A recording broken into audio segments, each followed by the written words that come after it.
Just when you thought the NBA offseason was over, think again. From Summer League surprises to roster shakeups and potential mega extensions, we're breaking down everything Lakers-related, what San Antonio might be missing, and why one general manager should be very nervous about the second apron. Lakers make key additions. ESPN's Shams Charania reported Monday that the Los Angeles Lakers are signing Christian Koloko and Chris Minon to two-way contracts. Koloko, who appeared in 37 games last season, averaged 2.4 points and 2.5 rebounds while shooting 60.6% in 9.2 minutes per game. After stepping away from the league due to health issues, Koloko drew interest from Los Angeles and returned to fill backup center duties while the team dealt with injuries to Anthony Davis and Jackson Hayes. Minon, an undrafted rookie out of Vanderbilt, played for the Warriors' Summer League squads in both California and Las Vegas, where he posted 9.0 points, 4.3 rebounds, and 1.6 steals in just over 17 minutes per game. Known for his explosiveness and verticality, Minon is the latest project in the Lakers' ongoing youth experiment. These signings come just days after the team waived Shake Milton and Jordan Goodwin following the acquisition of Marcus Smart. Smart's two-year, $11 million deal tightened the Lakers' salary cap situation, forcing GM Rob Pelinka to adjust the roster. While Koloko and Minon bring intrigue, there's an argument to be made that Cole Swider deserved a main roster opportunity. Swider excelled in Summer League, averaging 17.6 points while shooting 40.9% from three. Spurs might miss a gem. Speaking of Summer League, the San Antonio Spurs might be letting a hidden gem slip through their fingers. David Jones-Garcia shone during the 11-day showcase, helping the Spurs to a 4-1 record while averaging 21.6 points and 6.2 rebounds on 52.7% from the field and a scorching 52.9% from deep. His numbers dwarfed those of number 2 overall pick Dylan Harper. And yet, no deal. As of July 21st, the Spurs have not offered Jones-Garcia a two-way contract, despite his strong performance. The 23-year-old reportedly declined a 3-year, €2.2 million tax-free deal from Olympiacos to chase his NBA dream. Yes, Summer League stats can be inflated, but Jones-Garcia's shooting splits were video game level. Even if he doesn't land on San Antonio's roster, some NBA team should scoop him up for G League seasoning or as a spark plug off the bench. Is Luka Doncic here to stay? During the July 21st episode of Mason and Ireland, a Los Angeles-based ESPN radio show, the discussion centered on Marcus Smart and the Lakers' roster overhaul. Analysts Ramona Shelburne and John Ireland hinted at something even bigger. Luka Doncic might be in LA for the long haul. Ireland noted that Smart's late signing could be part of a larger plan to convince Doncic to commit to a long-term extension with the Lakers. Every indication is they're building this thing around Luka with his input, and I'm convinced he's staying, Ireland said. I would be shocked if he didn't sign an extension, Shelburne added. Starting August 2nd, NBA teams can begin offering eligible players max contract extensions, and you can bet Pelinka has that date circled in red. While LeBron James' future with the franchise remains somewhat uncertain, Doncic is firmly in his prime at 26 years old. With LeBron turning 40, the Lakers seem poised to hand the reins over to Luka. The franchise can offer Doncic a 4-year, $223 million deal, equating to $55.75 million annually. That wouldn't make him the league's highest-paid player, but it would cement his role as the face of the Lakers and give the team flexibility to build around him long-term. The Lakers have two options. Fulfill Doncic's vision. Gamble by chasing more stars and risking their chemistry.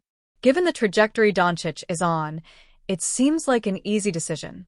The Los Angeles Lakers announced they have signed guard Marcus Smart in free agency after he was bought out by the Washington Wizards and cleared waivers.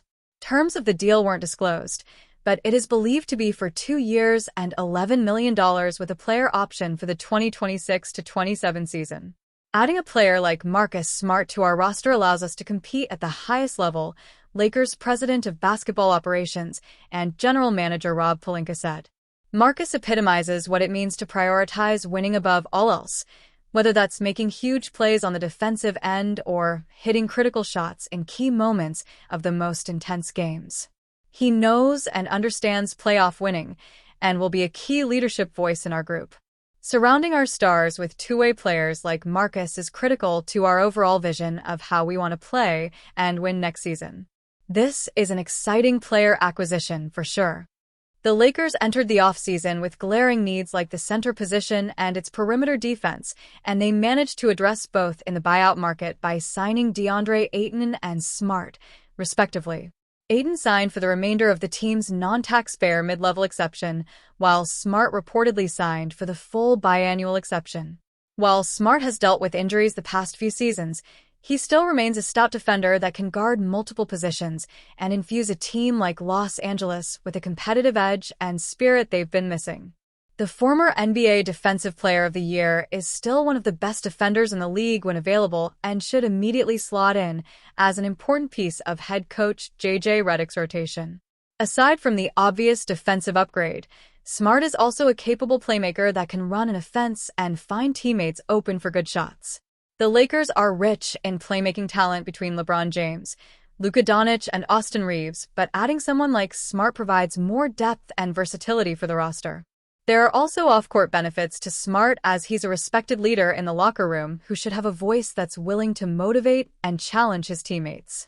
Signing Smart should go a long way in helping the Purple and Gold compete in the Western Conference, as the teams around them have improved tremendously.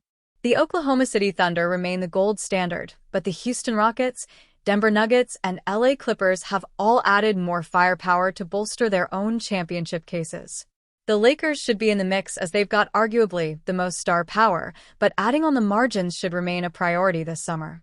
Jake LaRavia, Ayton, and now Smart are all great additions to the roster, but the team could still use one more backup big and another 3 and D wing. There are avenues to acquiring either archetype of player via trade, so it'll be interesting to see if LA continues to stay aggressive in the market. Marcus Smart chose Lakers over Suns and Bucks. It's rare for buyout players as impactful as Marcus Smart to become available, so he expectedly had interest from multiple teams. Fortunately for the Lakers, Smart chose them over teams like the Phoenix Suns and Milwaukee Bucks. When the Los Angeles Lakers traded for young superstar guard Luka Doncic ahead of February's NBA trade deadline, the franchise's motivations became clear: build a future for the post-LeBron James era. Now, instead of building around James, which they already won a championship by doing, the Lakers are preparing to build around Doncic and will continue competing for a title for the next decade if they do it properly. That means, especially once James either leaves Los Angeles or retires, the Lakers will need to find a co-star to take some weight off of Doncic. A name that was recently brought up as a potential co-star for Doncic was New Orleans Pelicans forward Zion Williamson. However, Lakers insider Jovan Buha recently discussed why that pairing would be a bad idea. I will say Zion, Luka, and AR Reeves, and Ayton, and whoever. I see some major concerns defensively, Buha said. And I think if you traded for Zion, that probably means you need to move on from Austin, honestly. Because Zion and Luka, for as skilled and gifted and talented and dynamic, and just the production between those two, like there are some real defensive concerns. Williamson, 25, is an unbelievable offensive force when he is healthy, and he has proven that throughout his young career. While there are undoubtedly some injury and defensive concerns around him, the former first overall pick is a star. Offensively, it would be incredible. Luka's Zion pick and roll probably would be the best pick and roll in the NBA, Buha continued. I don't know. It could be worth a swing, I guess, especially if you're thinking more like future term, but the concerns with Williamson are the health, some of the decision-making off the court that he's had, and the defensive limitations. On paper, a duo of Doncic and Williamson would be virtually unstoppable, but the reality is that Los Angeles would be unlikely to take a big swing at the Pelican star. Of course, there are questions about whether or not the Pelicans want to trade Williamson away. Regardless, especially if it were to mean fueling a potential Lakers championship run.